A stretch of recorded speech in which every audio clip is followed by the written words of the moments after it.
Visualize being hauled through iron portals, the torch-illuminated passage resounding with condemned wails.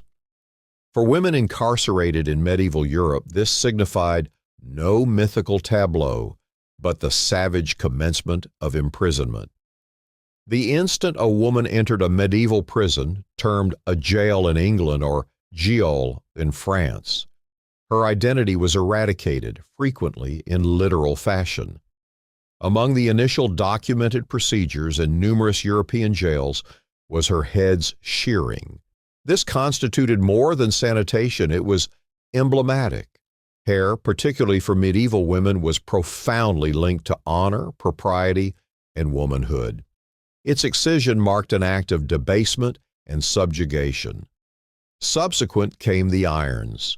Females, convicted or simply charged, were commonly manacled in Ferris bonds. 13th century English archives from York and London depict women secured in bilboes, a leg iron variant, or fettered straight to penitentiary walls. These prisons weren't designed for equity. Most were improvised annexes of castles, cloisters, or civic halls, frigid, moist stone vaults where women were cast among felons, insolvents, and the sentenced. Segregated facilities for female detainees remained scarce before the 1400s. "Let them be confined and abased," penned Germanic jurist Ulrich Tengler in Der Laienspiegel, 1509, a legal handbook extensively employed across the Holy Roman Empire concerning female penalties. The objective wasn't amendment, but mortification and alienation. Remember to like and subscribe to our channel to bolster our community before we start. These primary measures, shaving, chaining, public display, signified beyond imprisonment. They heralded the dissolution of personhood, the inception of a plunge not solely into confinement, but into methodical, psychological, and corporeal deterioration. For medieval women, prison embodied not mere captivity, but the inaugural phase of eradication. Starvation cells, the dungeon's neglected recess. Not all medieval chastisements involved scourges or racks. Some operated gradually, mutely, yet identically savaged. In penal tenebrity, often subterranean to primary oubliettes, lay what analysts bleakly denoted hunger chambers. For multitudinous jailed women, these famine enclosures became a lethal verdict without process. These were minute, lightless compartments, occasionally no larger than a coffin in height or width. Conditions within these cells hastened agony. Absent sanitation, nourishment, or heat, even robust physiques declined swiftly. Women frequently reclined amid their own waste, infested with vermin and lesions.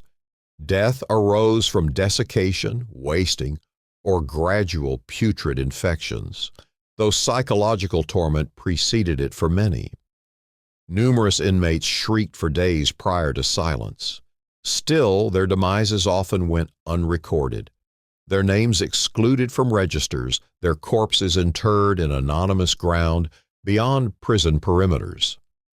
The starvation cell functioned not solely as punitive apparatus, but as systematic obliteration, a zone where women faced neither execution nor release, merely abandonment to disappearance. Within that quiet, the mechanism attained its most unnerving outcome, teaching women to dread not just culpability, but allegation itself. For females entering these lightless vaults, punishment wasn't decreed. It was solely suffered. Forgotten juridically and historically, they perished unidentified, their agony consumed by surrounding frigid stone, branded for sin, penalized for immorality behind bars. In medieval Europe, criminality was profoundly entangled with theological and ethical codes. For women, the designation of sin invited savage penalties absent violent transgression evidence. Allegations of adultery or so-called immoral conduct frequently sufficed to unleash civic and ecclesiastical justice upon them. Once condemned, many bore lifelong sentences physically stigmatized. Branding as bodily chastisement held legal sanction across Europe, especially by the late medieval era.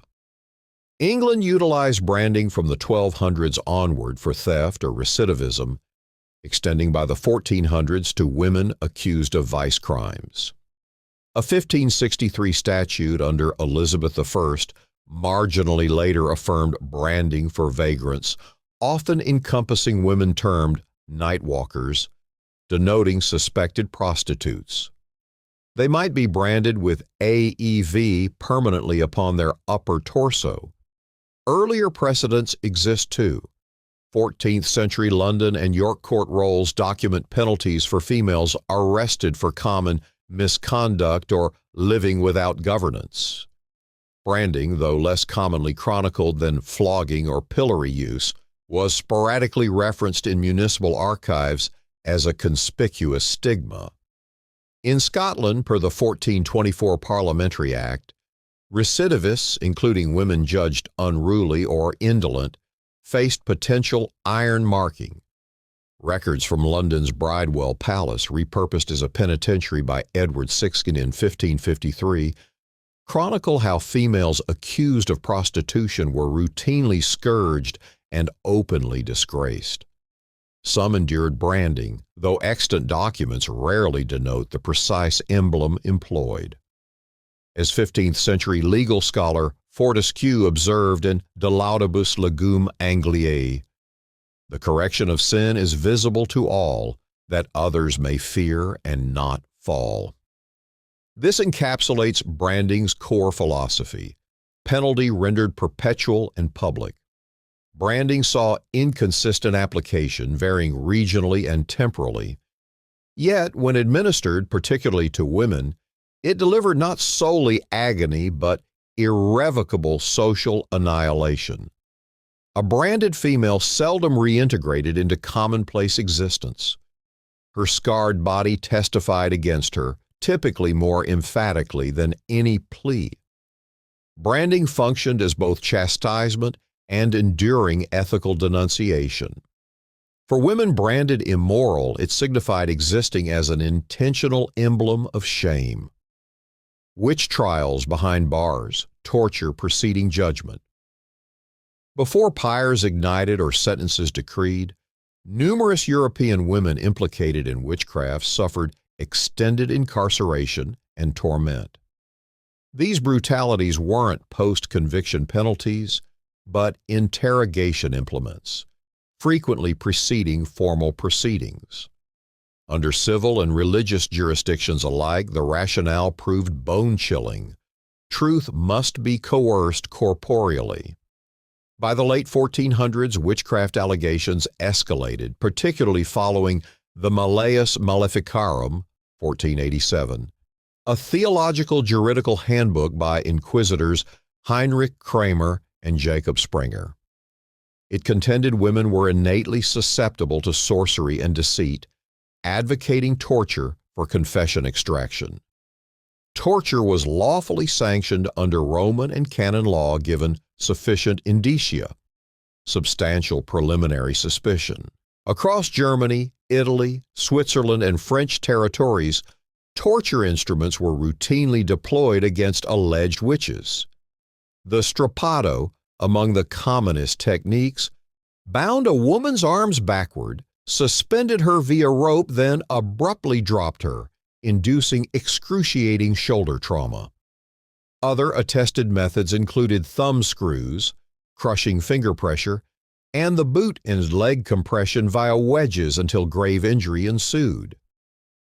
The rack, chiefly used in England and the Low Countries, stretched victims until joints ruptured, frequently causing permanent disability. These procedures occurred while the accused remained legally innocent. Most horrifically, tortured confessions weren't merely extracted, they were anticipated, often compelling women to implicate others, thereby igniting further arrests. In certain German settlements, this resulted in whole female populations being eradicated. At Würzburg, 1626 to 1631, marginally post-medieval, upwards of 150 women faced execution after confessions coerced through torment. Within medieval witch trials, the prison cell functioned as an antechamber of condemnation. Torture constituted not a penalty but a mechanism for molding narratives authorities sought well before any adjudication. Medieval penitentiaries revealed starkly how dread and dogma could transform law into weaponry, converting justice into ceremonial debasement and protracted demise. Such brutalities against women reconfigured legal frameworks and cemented patriarchal dominance, echoes of which persist wherever power enforces moral conformity.